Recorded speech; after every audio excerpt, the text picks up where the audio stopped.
Because we've lost touch with the connection to ourselves, the connection to our bodies, the connection to our feelings, our emotions, like we've just lost connection, right? So we're not touching on each other, we're not touching on ourselves, we're not loving on each other, we're not loving on ourselves. Right. And so all that is playing into the factor of how we're showing up in the world of our health. That's right. One of the things that I thought was a really, really fascinating fact is there was a study at Stanford University by Dr. Michael Snyder. He stated that your genetics, your diet, and your immune system are all shaping the ecosystem of your gut. Microbiomes shift with seasons, likely due to changing humidity, the sunlight levels, as well as food availability. That's so right. it's not just the people we're around. Right. It's not just the food we eat. Right. It's not just the house we live in. It is also the world around us. Absolutely. And how it's affecting how we get to show up in the world and our wellness. That's right. That's right.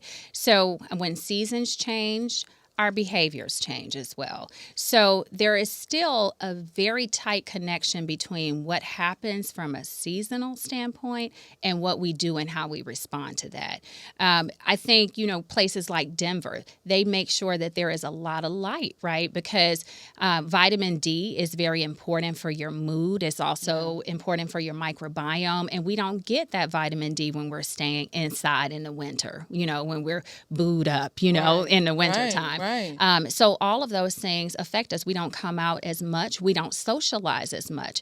Hugging for 20 seconds lowers blood pressure. I know this, we get controversial topic. They're going to argue you down, Doc. They're going to say, hug, not 20%. We need that human touch. Yeah. Babies will die without physical touch. Physical touch and that human connection is so important for us. Yeah. It really is what makes our life experience so special, and our microbiome absolutely loves it. So the microbiome is increased when we are touching and loving on other people as well. Yes. So anything that kind of produces those feel-good hormones, being around people that make you laugh, doing things that you love, anything that kind of gives you that balance. We don't love the word balance, I know, but gives you that, that sort of endorphin release back to your brain, your gut's going to love you for that. Yeah. And so we also need to be very mindful about that. But you mentioned something that I really want to just add a little bit of color to around the microbiome. What's really interesting, so there's this whole hand hygiene hypothesis that, some of our autoimmune disease and chronic inflammatory diseases are because we have these early exposures to antibiotics and we're creating these sterile environments. Our microbiome starts to populate when we're born. So we get, going through the birth canal and then receiving ideally breast milk so that you can start to, form those microbiome colonies. And then that continues to evolve and grow until about age 3. At about age 3, you get some stabilization in the microbiome, but then it continues to change over time depending on, your environment, what you eat.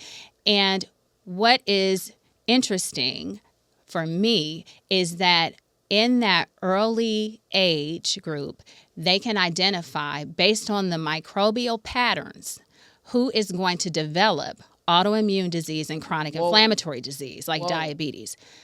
Let me tell you, that's powerful. As it relates to your genetics, your microbiome, your environment, that's very powerful. So it's like, we need to really focus on these children. They should not be eating all of these ultra-processed foods because they won't have a fighting chance. I mean, you see it now. I see so many sickly children, right? Like constantly coming down with so many infections, so many ailments, always sick. And you have to think about, look at how much processed food they're eating. They're eating a sugary cereal as soon as they wake up in the morning. It's sugar. It's a Pop-Tart. It's something that is artificial. Yep. Then they're having Lunchables or, very processed foods for lunch.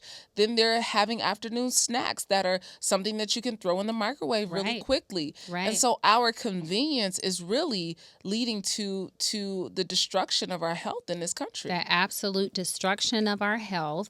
hospitalizations, increased cancer rates, everything that you don't want. They're going to eventually decrease longevity. And so, for quite some time there, we saw that, average age in terms of life expectancy was increasing. I believe that's going to change, and it's because of all of the things that we're exposed to now. We're seeing all of these chronic illnesses. We've seen our peers get taken out.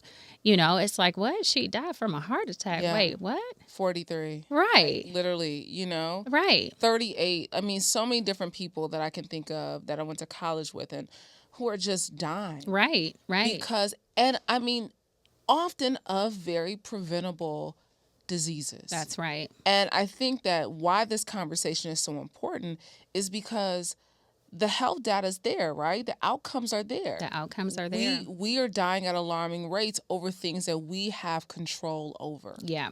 Yeah. I will tell you that what's disheartening for me too is sort of the underappreciation for food insecurities in our community. So if I'm telling you that if you eat a certain way, if you eat these plant-based foods and you consume over 30 different plants, that your microbial diversity increases, and therefore you may have a decreased risk of chronic diseases and improve life expectancy, and you're going to feel good and you're going to live your best life. But I also turn around and tell you that only 8% of Black families have a census tract that contains a supermarket, as opposed to 31% of white people. And I also tell you that about 1 in 4 Black families have experienced food insecurities or live in food deserts. That's an injustice in and of itself. Absolutely. So, that's the part that I think we also need to work on is, how do we make sure that the things that we know, the dietary changes that we are telling people, go eat a healthy diet. They can't afford a healthy diet. There's no grocery store. They're food insecure. Yeah. Yeah. How do we fix those underlying social inequities? Yeah. And that goes back to those social determinants of health that I told you that are really primary drivers for illness. I mean, it made me think of, as you were saying, these social determinants, I'm thinking of when we first learned about the prison pipeline system, right? That these test scores, reading levels at 3rd grade, were going to determine whether or not a child was going to go to prison, right? And it makes me think now of, not only are we gearing you up for prison, we're also gearing you up to live in a world where you are not well. Hey, Vaugh family, thanks for watching. If you enjoyed this clip, make sure to check out our full interview on our channel at Vaugh Empowers Talks. We don't just scratch the surface. We dive deep into the lives of some of the world's most influential leaders and change makers. Don't forget to like, to comment, and be sure to subscribe for more inspiring conversations. See you next time.